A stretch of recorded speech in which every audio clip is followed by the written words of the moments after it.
Bienvenue dans la pause fitness, le podcast sur la musculation, la nutrition et le style de vie. Je vous propose un nouvel épisode tous les mardis à 8h tapantes. Vous pouvez le retrouver sur toutes les bonnes plateformes de podcast. À ce propos, vous pouvez également me laisser une évaluation, c'est ce qui m'aide le plus, directement sur la plateforme de podcast de votre choix. Vous avez également tous les jeudis à 18h sur ma chaîne YouTube Fitness Miss, une vidéo où je réponds à vos questions, ce qui peut vous permettre de mettre un visage sur la voix. Pour ceux qui sont passionnés comme moi, qui aiment bien aller plus loin que les petites recommandations qu'on voit à droite à gauche, je sors tous les dimanches à 10h du matin sur mon site www.fitnessmiss.fr un cours vidéo ou une enquête sur un sujet qui me passionne, que ce soit les hormones, que ce soit l'entraînement, la diététique, le sommeil, peu importe, ce sont toujours des sujets poussés avec un document plus une vidéo pour justement avancer petit à petit chaque semaine. Donc ça, c'est tous les dimanches à 10h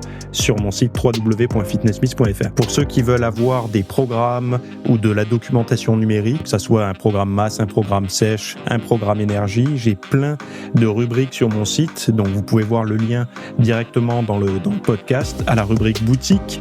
Donc c'est tous mes programmes et vous avez justement accès à tout ce que je propose au format numérique. Assez parlé, place au podcast. Salut à tous, nouvel épisode aujourd'hui. On va parler de bilan sanguin dans sa montre connectée, de séries longues ou courtes pour se muscler et de légumes qui feraient grossir. Donc voilà le thème, enfin les thèmes du podcast du jour. Alors, ceux qui ont suivi ce dimanche, ils ont dû voir passer dans leur boîte mail, et je vous invite à aller consulter la vôtre, y compris dans les spams, parce qu'aujourd'hui, Google est tellement sévère avec les créateurs de contenu que des fois, on a Google, les fournisseurs de messagerie, là, vous savez, Gmail, tout ça, ils sont un peu sévères avec nos conseils, même quand c'est pas du spam. Donc, allez voir dans votre courrier indésirable ou dans vos spams, parce que vous aurez peut-être mon nouveau sujet qui s'appelle «Comment dépasser sa limite génétique en musculation sans produits dopants». Voilà, donc si ça vous intéresse, si c'est un thème qui vous intéresse, si vous avez envie d'en savoir plus, en fait, en gros, si vous êtes passionné, parce que moi, c'est quelque chose qui m'a toujours intéressé de savoir comment on pouvait dépasser sa limite naturelle, en fait, sa limite, comment dire, c'est pas vraiment naturel le terme, mais c'est sa limite, quand on fait le maxi, heu, par rapport à l'orientation, professionnelle, au mode de vie et tout ça, quoi. Donc on va comprendre pourquoi la stagnation n'a rien à voir avec la génétique déjà. Heu, on va voir un peu comment reconnaître un bon d'un mauvais volume, une bonne d'une mauvaise intensité, la fréquence d'entraînement. On parlera de diète et de sommeil, heu et puis, le but, c'est de pouvoir identifier les vrais points de blocage. Moi, je connais les miens, et c'est comme ça, en fait, je préfère mettre toute mon énergie sur cela plutôt que d'essayer de tabler sur tout, et je sais qu'il y a beaucoup de gens qui tablent sur tous les points de blocage, enfin sur tous les points, alors qu'ils sont pas tous bloqués. Sauf qu'on a souvent un point de blocage et c'est souvent le point qu'on met le plus souvent, sous le tapis, quoi. Donc et c'est important de le reconnaître, voilà. Donc on peut dépasser sa limite, entre guillemets, «génétique», même si, le mot limite ne veut rien dire, en fait, puisque la limite, c'est juste une limite imposée par des tas de facteurs, quoi. C'est pas, et puis on verra que la génétique n'est pas responsable de grand-chose, en fait.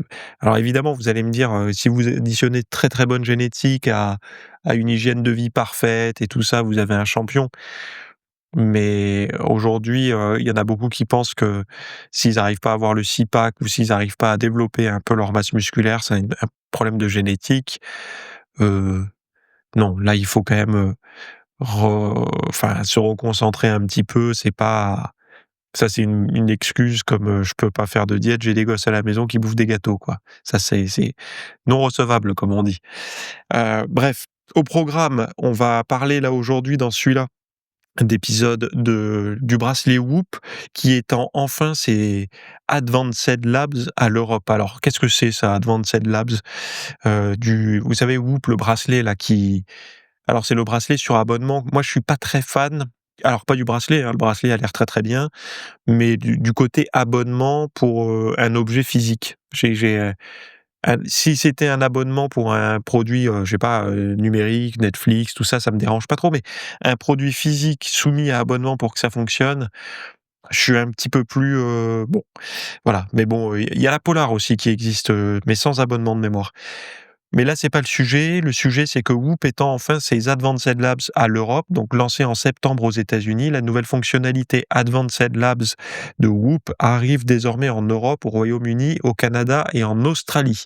L'entreprise envoie depuis quelques jours des emails annonçant une ouverture prochaine, mais sans date précise. Mais certains utilisateurs ont déjà vu novembre mentionné comme période cible. Donc concrètement, Advanced Labs permet de relier ces analyses sanguines, cholestérol, hémoglobine, variabilité du rythme cardiaque, etc. Enfin, il n'y a pas la VFC dans les analyses sanguines, aux données de sommeil, d'entraînement et de récupération de l'application. La vraie nouveauté, donc du truc là, c'est que ces biomarqueurs se superposent directement aux mesures de performance du corps, offrant une vision plus complète de la santé quotidienne.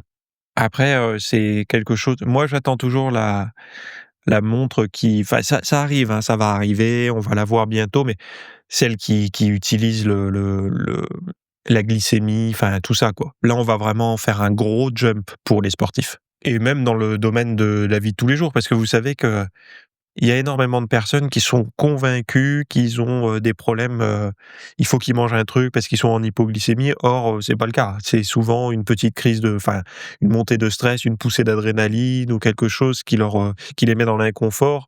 Et moi, je sais parce que j'étais toujours, je me demandais toujours si j'avais pas des hypoglycémies réactionnelles il y a quelque temps, quand, vous savez, des petits creux de vague, on se sent: «Voilà, mais je suis épuisé, qu'est-ce que c'est? C'est parce que j'ai pas assez mangé, c'est parce que j'ai mangé le truc qu'il fallait pas et je suis dans un creux de vague ou autre».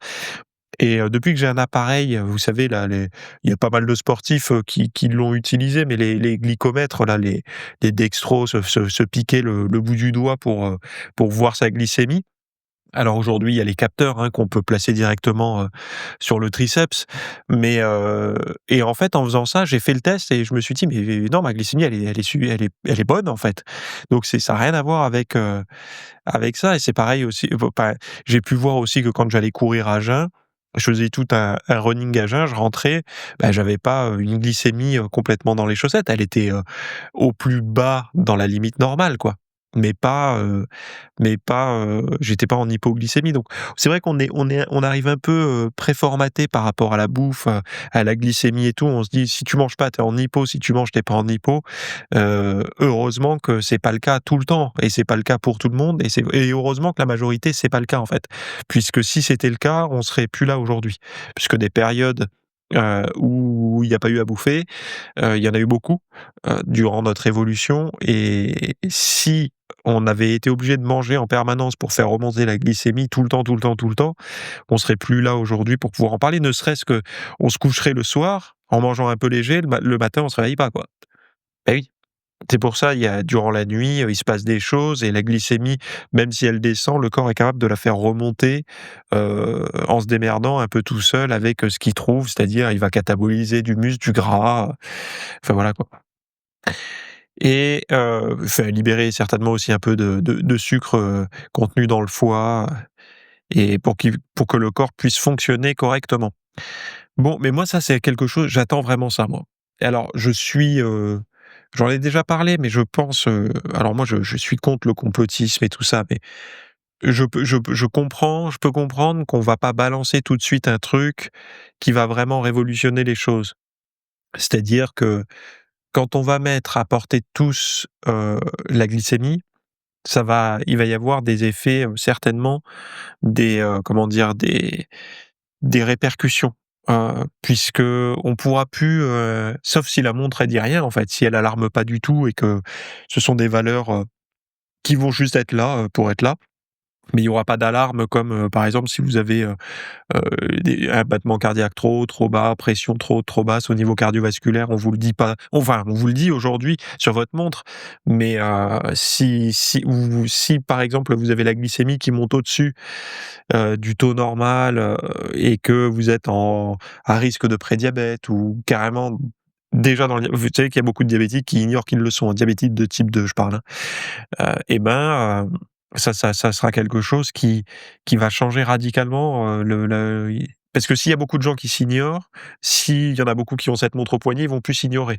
Donc ça va faire un une vague de nouveaux malades, dépistés en tout cas.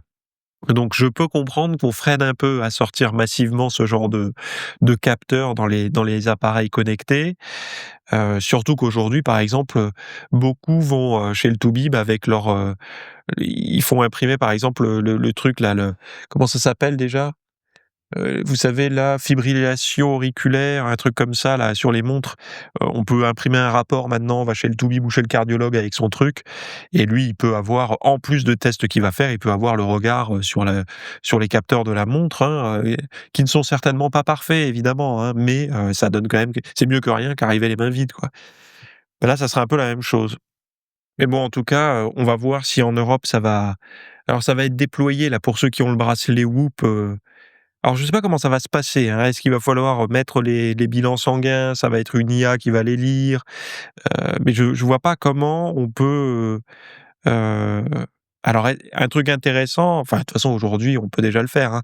Alors je vous déconseille de le faire parce qu'il y a un côté vie privée, mais il y a des gens déjà qui prennent leur bilan sanguin, ils le font bouffer à ChatGPT et puis ils disent pour améliorer mes valeurs, qui sont ou hautes ou basses ou quoi, qu'est-ce que je dois faire? Il y en a plein qui le font déjà, c'est, l'automédication, je pense elle est passée, à plus 1000% depuis l'arrivée des IA intelligentes, là, enfin IA intelligente ça veut rien dire, IA modernes, puisque les premières versions étaient pas top, mais les nouvelles, il y en a beaucoup qui s'en servent comme ça, quoi.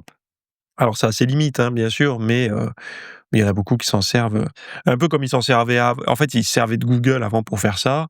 Ils tapaient, la valeur, souvent, ils tapaient le truc qu'ils connaissaient pas, la ligne en gras ou en rouge sur le bilan, ils la tapaient sur Google, ils tombaient sur un site, qui les souvent, il leur foutait la chair de poule, puis ils attendaient, tout transpirant leur rendez-vous avec le médecin, qui leur disait souvent: «Mais non, mais c'est rien, ça c'est normal, c'est parce que X ou Y». Bon, des fois, il y avait une saloperie, hein, mais bon, globalement, on connaît tous cette situation. Bah, aujourd'hui, les gens, ils font bouffer ça à ChatGPT.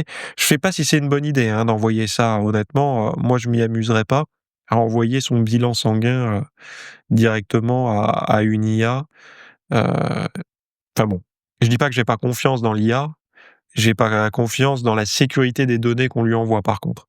Mais l'IA, après moi je lui fais confiance,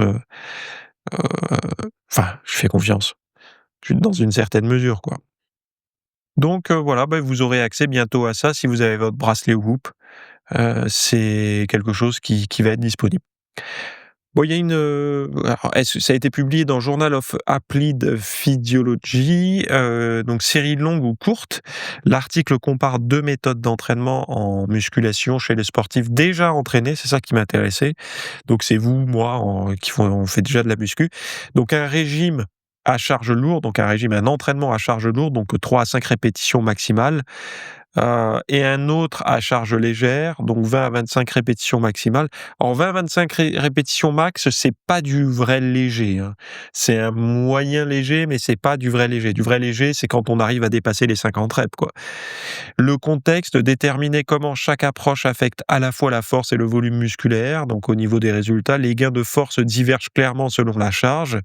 Donc ça, on se doute de ce qui fait prendre le plus de force, mais par contre, le volume musculaire reste similaire. Autrement dit, vous pouvez développer vos muscles autant avec des séries ultra légères. C'est pas du ultra léger, je suis pas d'accord, hein, qu'avec des séries lourdes.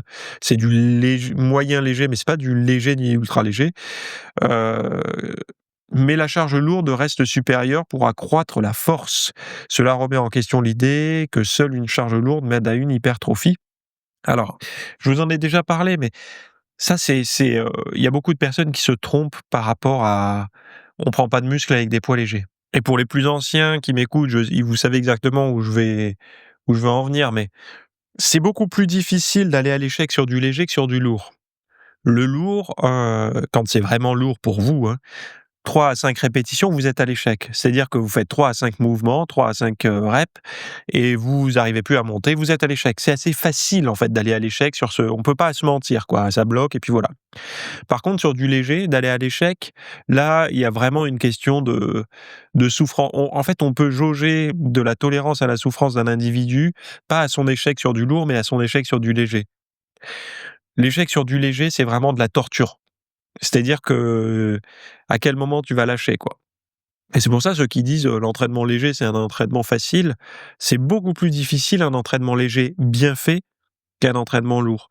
Parce qu'un entraînement léger, déjà, à 20 à 25 reps, on n'est pas à l'échec sur du léger, hein. On est sur du poids moyen léger, mais pas léger. Sur des élévations latérales, je vous garantis que quand vous arrivez à 40 répétitions avec des poids de 4 à 6 kilos par bras, hein, déjà ça commence à bien chauffer, vous dépassez les 50, ça devient très pénible et pour aller chercher le vrai échec, donc le moment où vous arrivez plus à monter, jusqu'à la ligne, horizontale des clavicules, vos bras et ben, là c'est ça bon, c'est bon, vous êtes arrivé à une forme d'échec sur du léger et je vous garantis que le lendemain, vous aurez des courbatures sur la zone. C'est sûr. Enfin si, sauf si vous faites une seule série, mais si vous en faites plusieurs, vous verrez que vous aurez des courbatures. Alors, OK, courbature n'est pas, automatiquement un signal de prise de masse musculaire. Mais bon, ça montre au moins où on a lâché la bombe, par les dégâts et par la douleur, engendrée. Moi personnellement, j'adore avoir des courbatures. Pourquoi? Parce que je sais où est-ce que j'ai bossé. Si je travaille, par exemple, je fais une super séance de biceps, une séance de fou, je me régale et tout, je me dis: «Là, je vais avoir, vraiment des bonnes courbatures au biceps» et que le lendemain, j'ai des courbatures avant d'épaule et le creux au niveau du coude. Bah, je me dis, c'est pas des cour j'ai et que j'ai pas de courbatures, je sais pas, au brachial ou à la longue ou à la courte portion du biceps. Je me dis: «Ouais, bah, je suis allé dans des zones d'étirement inconfortables, mais donc les tendons, eux, ils en ont pris pour leur grade, mais le muscle, bof». Alors que si, par exemple, je fais ce que je vous avais donné comme astuce dans une des vidéos, soit qui va sortir, soit qui est déjà sortie, le test de la série longue, et des courbatures. Vous prenez, une poulie basse avec une poignée simple, hein, comme si vous faisiez poulie vis-à-vis pour les pecs là, mais sauf que là, vous mettez la poulie en bas. Vous mettez un banc réglable en face de cette poulie de manière à vous faire un pupitre, pour faire comme du Larry Scott, du curl pupitre. Vous prenez cette poulie avec un bras, donc vous mettez sur le pupitre, comme si pour faire du curl pupitre là, et vous enchaînez les reps. Alors vous mettez un poids, light, hein, mais enchaînez les reps jusqu'à ce que l'échec soit réel. C'est-à-dire que ça va brûler, ça va chauffer, ça va piquer, vous allez en avoir marre et tout, mais vous enchaînez jusqu'à ce que vos biceps ne puissent plus, encaisser. Vous faites, 2-3 séries comme ça par côté. Vous verrez que le lendemain, vous aurez des courbatures et pas besoin de tendre le bras, hein. Même si c'est du poids light, pas besoin de tendre le bras, vous verrez que le lendemain, vous aurez des courbatures au biceps. Et sauf que le léger, 95, même 80, bah, plus que ça, je vais pas donner des chiffres, faux, mais quasiment personne ne sait faire du léger correctement. C'est-à-dire que les gens qui pensent s'entraîner en charge légère pour prendre du muscle, en fait, ils s'entraînent presque comme sur du lourd, mais avec des poids légers. Donc évidemment, là, ils sous-performent, ils font n'importe quoi. Mais parce qu'avec des poids légers, on fait pas 15 reps. Avec des poids légers, on fait, comme je disais, entre 20 et 50 reps minimum, quoi. Entre 25 et 50. Jusqu'à 25 reps, c'est du poids moyen léger, mais c'est pas du vrai léger. Du vrai léger, c'est quand les premières répétitions, elles sont tellement légères qu'elles sont difficiles même parce que faut presque freiner le poids sinon il s'envole. C'est ça du vrai léger. Sauf que le vrai léger, il faut y aller quoi. Faut faire de la répétition, de la répétition, de la répétition et comme je disais, sur certains mouvements, quand c'est vraiment léger, on dépasse les 100 reps quoi. Alors quand on dépasse les 100 reps quand même, faut mettre plus lourd, hein. Déjà quand on dépasse les 50 reps faciles, on s'est trompé, faut mettre un peu plus lourd. Parce que vous savez il y a des gens, ils arrivent à faire 20 reps à 100 kilogrammes développé couché. Bon moi je m'en suis approché à une période, quand je voulais vraiment m'entraîner que pour ça, heu, non, là aujourd'hui, non. Mais il y a une période où quand je faisais vraiment, développé couché, c'était vraiment l'exercice phare, dans mes séances, je voulais vraiment progresser là-dessus, donc j'avais, je sais pas 25 ans, quelque chose comme ça. Donc c'était il y a 12-13 ans Et ben, j'y allais à fond, à fond, à fond, à fond là-dessus et quand on s'approche comme ça des 20 reps, c'est pas du léger, hein, ça reste quand même 100 kilogrammes. C'est toujours lourd, quoi. Donc on peut pas dire que c'est du de la charge légère, quoi. On performe avec une charge lourde, mais c'est pas de la charge légère. Charge légère, c'est vraiment cette charge, facile à manipuler, quoi. 100 kilogrammes, même si on arrive à faire 20 reps, c'est jamais facile à manipuler, au coucher. C'est pas quelque chose sauf si vous faites, 2 mètres, 100 kilogrammes. Là oui, les 100 kilogrammes, ça c'est rien pour vous.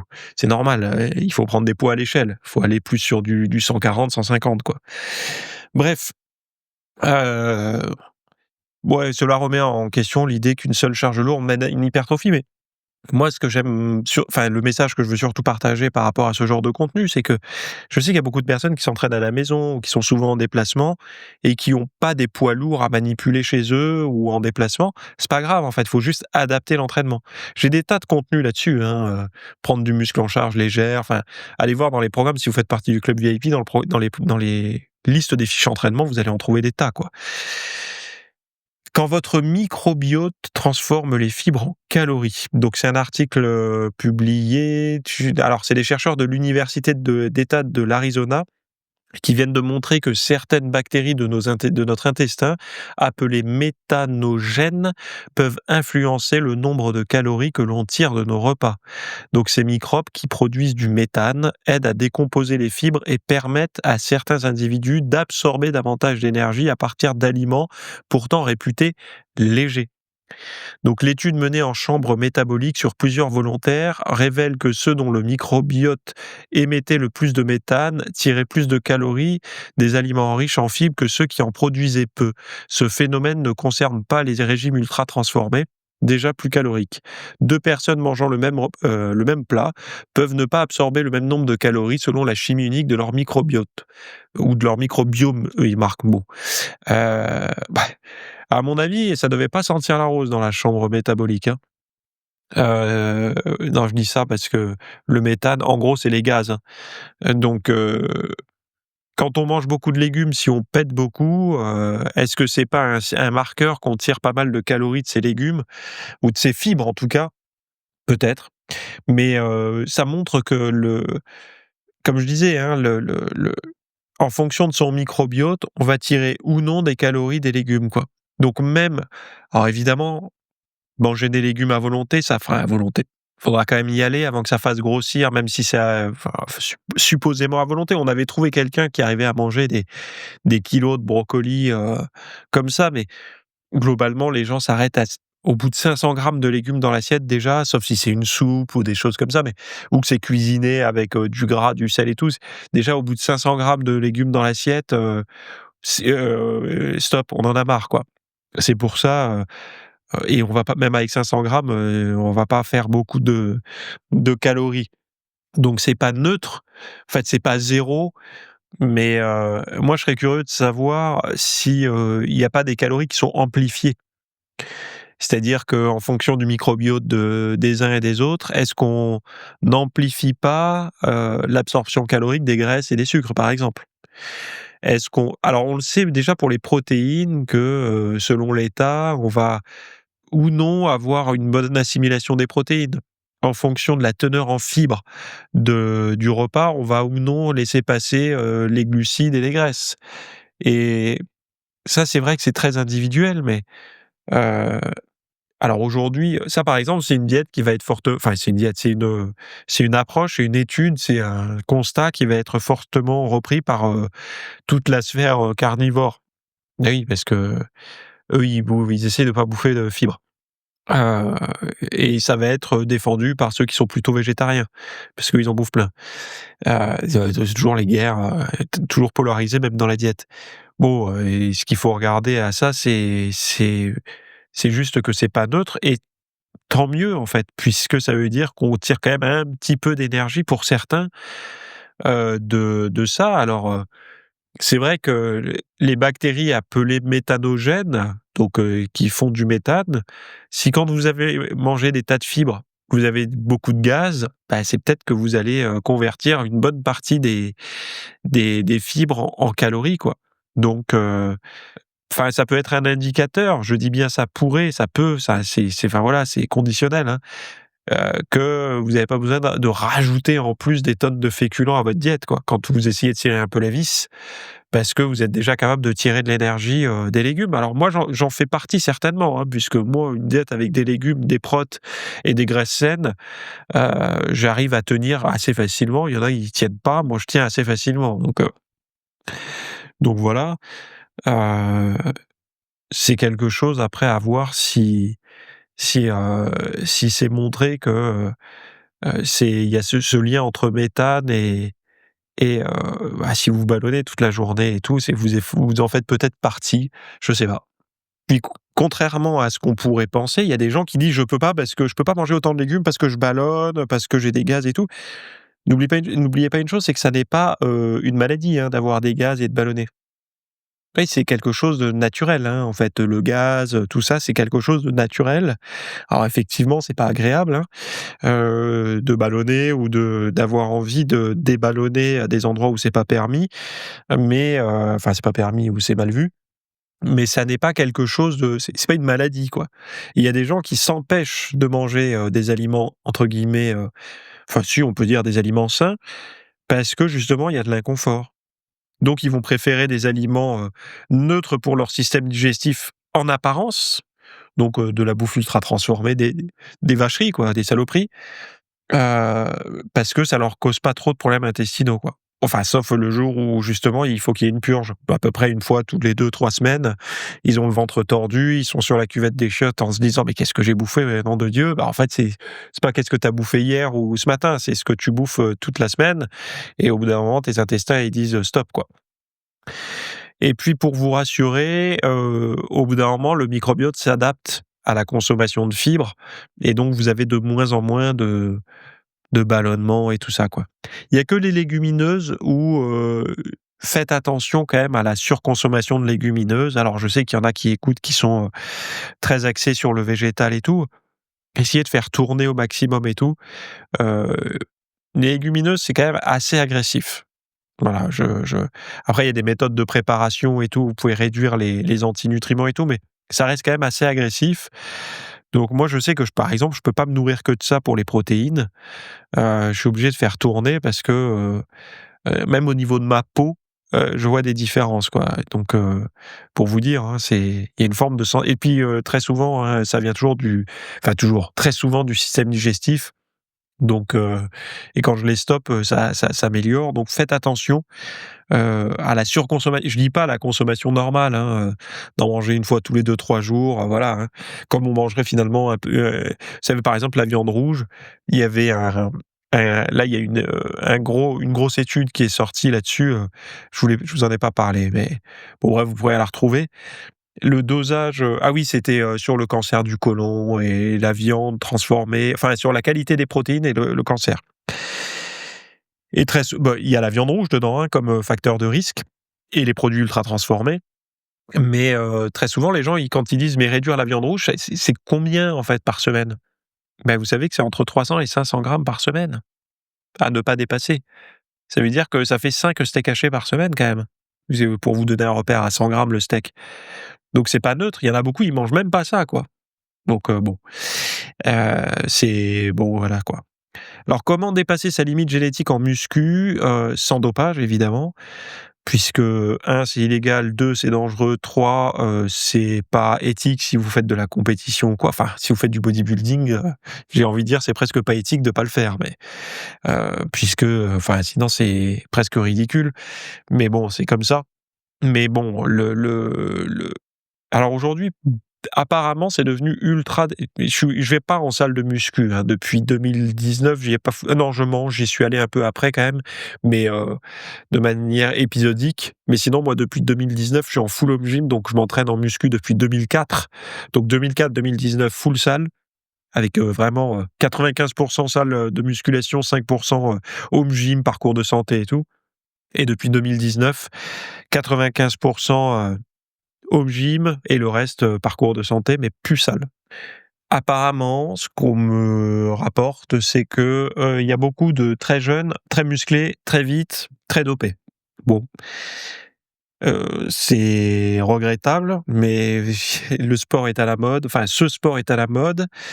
L'ado n'a pas envie d'attendre, 10, 15, 20 ans d'avoir un corps en forme, donc et il se pense immortel, donc vous avez le combo magique pour, les faire, se doper quoi. Puisque, sentiment enfin d'immortalité, ils ont envie de poster rapidement, qui sont en forme et cetera, donc et puis c'est culture de l'apparence, hein. Quand on est jeune, on pense pas à avoir du pouvoir ou du pognon ou quoi pour séduire, on pense surtout à l'apparence physique et donc il y a vraiment le combo, pour être hyper tenté par ce genre de conneries, quoi. Mais bon, c'est comme ça. Pour ceux qui sont un peu plus avancés, en tout cas, on peut voir comment dépasser les limites génétiques qu'on s'impose, en fait, hein. Parce que le corps en impose. Dans tous les cas, il y aura toujours une limite. Sauf que je connais personne qui a atteint sa limite naturelle et ceux qui disent qu'ils l'ont atteint vous mentent, hein. Moi, je l'ai pas atteint, ma limite naturelle et aucun youtubeur, tout ce que vous voulez sur internet qui vous dit: «J'ai atteint ma limite naturelle, donc du coup après je suis passé», ça c'est des conneries. C'est des conneries, je vous le dis. Parce que c'est déjà on n'est pas au courant de tout ce qui fonctionne aujourd'hui, donc il a pas atteint sa limite il a atteint sa limite que lui s'est appliquée, naturellement, mais pas, sa vraie limite génétique, voilà. Donc on va voir quels tous sont les leviers qu'il faut activer pour justement dépasser cette fameuse, limite génétique en muscu. Donc vous avez le lien dans les notes de cet épisode et puis, tous les autres aussi, de toutes les ressources, de tous les sujets, que ça soit sur le bracelet Whoop, sur les séries longues ou courtes, sur le microbiote qui transforme les fibres en calories. Tout ça, c'est dans les notes de cet épisode. Très bonne journée à toutes et à tous, très bonne semaine, gardez la forme. Merci d'avoir écouté cet épisode. Alors, avant de partir, j'avais juste quelque chose à vous partager. C'est vrai que vous avez peut-être des temps morts à meubler, que ce soit des temps de trajet dans les transports en commun, du cardio un petit peu long sur un tapis de course, ou alors tout simplement envie de remplacer les programmes que vous avez la soirée pour de l'apprentissage. Vous êtes peut-être adepte des émissions, des documentaires, des reportages, etc. Sauf que dans le monde de la musculation, de la nutrition, du développement, d'un mode de vie sain, etc. C'est un peu maigre en contenu dans les médias grand public. Et donc, ce que je vous propose, moi, personnellement, c'est d'aller faire un tour dans la bibliothèque alors, c'est un Netflix version fitness privée qui vous coûtera moins cher qu'un lavage auto au rouleau par mois. Et là, vous avez vraiment tous les sujets. Alors, c'est plein de cours que je propose. Il y en a déjà plus de 300. Ce sont sur le sommeil, sur les hormones, sur la nutrition. Donc ça peut être pourquoi on a faim, pourquoi on n'arrive pas à tenir un régime, comment faire, quelles sont les solutions, mais aussi d'anatomie pour l'entraînement, des programmes d'entraînement. Donc tout ce qui est lié à la perte de graisse, si vous avez du gras sur le bas du ventre depuis des années, ou alors si vous avez du mal à prendre de la masse musculaire, tous ces sujets du plus connu, entre guillemets, du plus recherché au plus pointu, tous ces sujets sont largement abordés dans cet espace VIP. Donc, pour rappel, pour y accéder, vous avez un lien en description. Si vous ne le trouvez pas, vous allez sur www.fitnessmiss.fr et vous faites devenir membre. Voilà, vous trouverez sur le site et vous accédez à ce contenu caché que vous pourrez écouter partout. Voilà, je vous laisse ici. Très bonne fin de journée à tous.